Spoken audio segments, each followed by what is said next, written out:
Okay, now it's been a while since we last saw you. Can you tell us what you're doing with the whole and exactly what this film is? Well, The Hole is my new 3D movie. I've been a 3D fan ever since I was a kid, and now it's back, and it's better than ever. And when the bold guys came to me with the scripts, horror film script, family horror movie, I suggested, this picture might be an interesting movie to make in 3D, and I kind of thought they'd sort of go, yeah, right.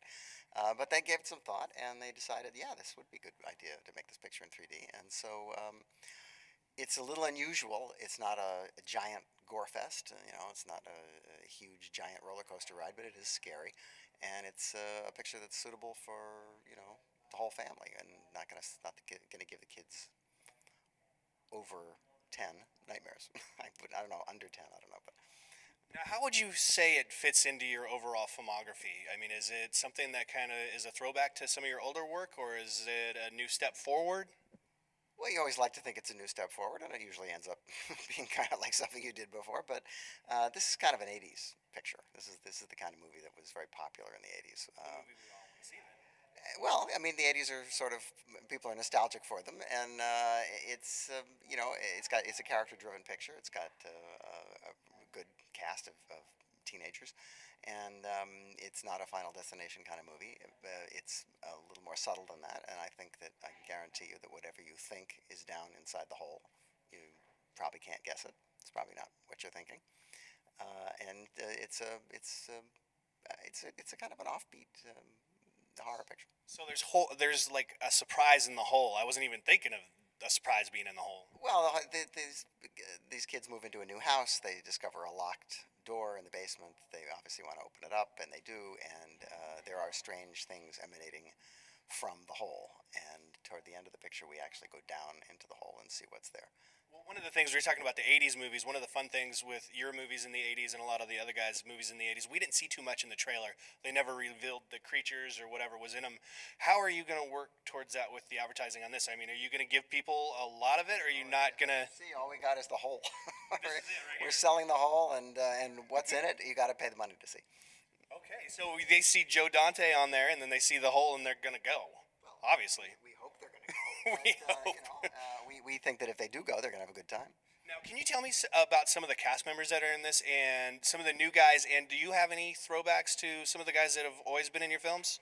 I have a couple of old standard guys who have appeared in various movies who prop up in this one, but it's mainly a younger cast. Chris Mazzolia, who is coming out in Cirque du Freak, is the lead. He's about 16, 17 years old now.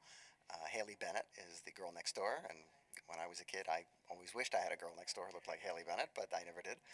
And Nathan Gamble, who was Gary Oldman's son in the latest Batman movie, is the little brother, and he's a very, very good actor, and I think he's going to go far. Now, are you doing a lot of practical effect work and puppetry work in this, or is it a lot of CGI? What sort of scares can we expect? Can you talk about that, even though it is a little bit of a secret? Well, I can say that there's not a lot of CGI. In fact, there's very little because this is a modestly budgeted movie, and I have an affection for the old ways of doing things. I think that there's a lot of interesting stuff in those old techniques that is still exploitable. So a lot of the stuff was done directly on the set in front of the camera. Now, who wrote the script? Did you write the script, or did you find a screenwriter to create this? No, this was written by Mark L. Smith, who wrote Vacancy, and is a pretty hot writer right now, and he's on the way up working on a lot of things. And as I say, I think you'd be surprised. This is kind of an unusual movie. Now, can you set up one of the best scares and just kind of tease us with what we're going to see these kids looking in this hole? I mean, can you tell us just a little bit? Nothing? Oh, look at this ad. We're hiding it. You got to, I see is that a computer? What is that? Don't give this stuff away for free. That looks like I think that's a wastebasket. I don't think that's it. Oh, that Pay is no a attention. wastebasket. Pay no attention to this wastebasket. It's not a monster wastebasket. So this movie is about a wastebasket, you're telling us. It's a hint in there. It's not. You just have to see for yourself. Man, you're not telling me anything about the movie, and I want to see it. Now, what do you think of some of the 3D movies, and how is your 3D movie going to be different than some of the ones we've seen in the last year? Because I mean, there's a ton of them coming out, and each one seems to look a little bit different. As I don't know if it's my eyeballs or if there's like different processes. Well, there are different processes, and in fact, different films can be played in different processes in different theaters. So the trick with it is to try to think in depth and to use it dramatically. My favorite 3D movie is Hitchcock's Dial M for Murder, which is actually just a stage play, but it gains its power from the way that people are positioned in the frame. And we of course have things that come beyond the screen because that's part of 3D.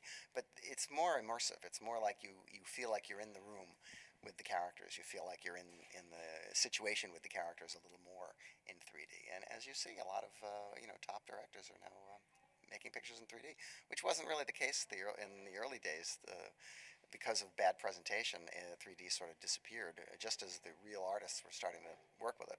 And then it's come back and gone away and come back. It has its ups and downs, but this particular system, which is digital, erases all of those headache problems that people used to have with weaving images and trying to correlate them.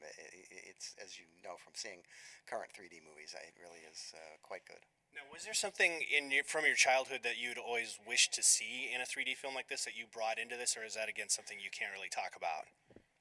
No, I wouldn't say that. I mean, if I was going to bring something in, I would bring in The Creature from the Black Lagoon, which was a great 3D movie and is now being remade, but nobody asked me to do it. Um, they do, and a new design, which is always seemed a little strange to me that they want to redesign the best designed monster ever. But they'll make the movie eventually, and I'm sure it'll be great. Okay, and then one last question.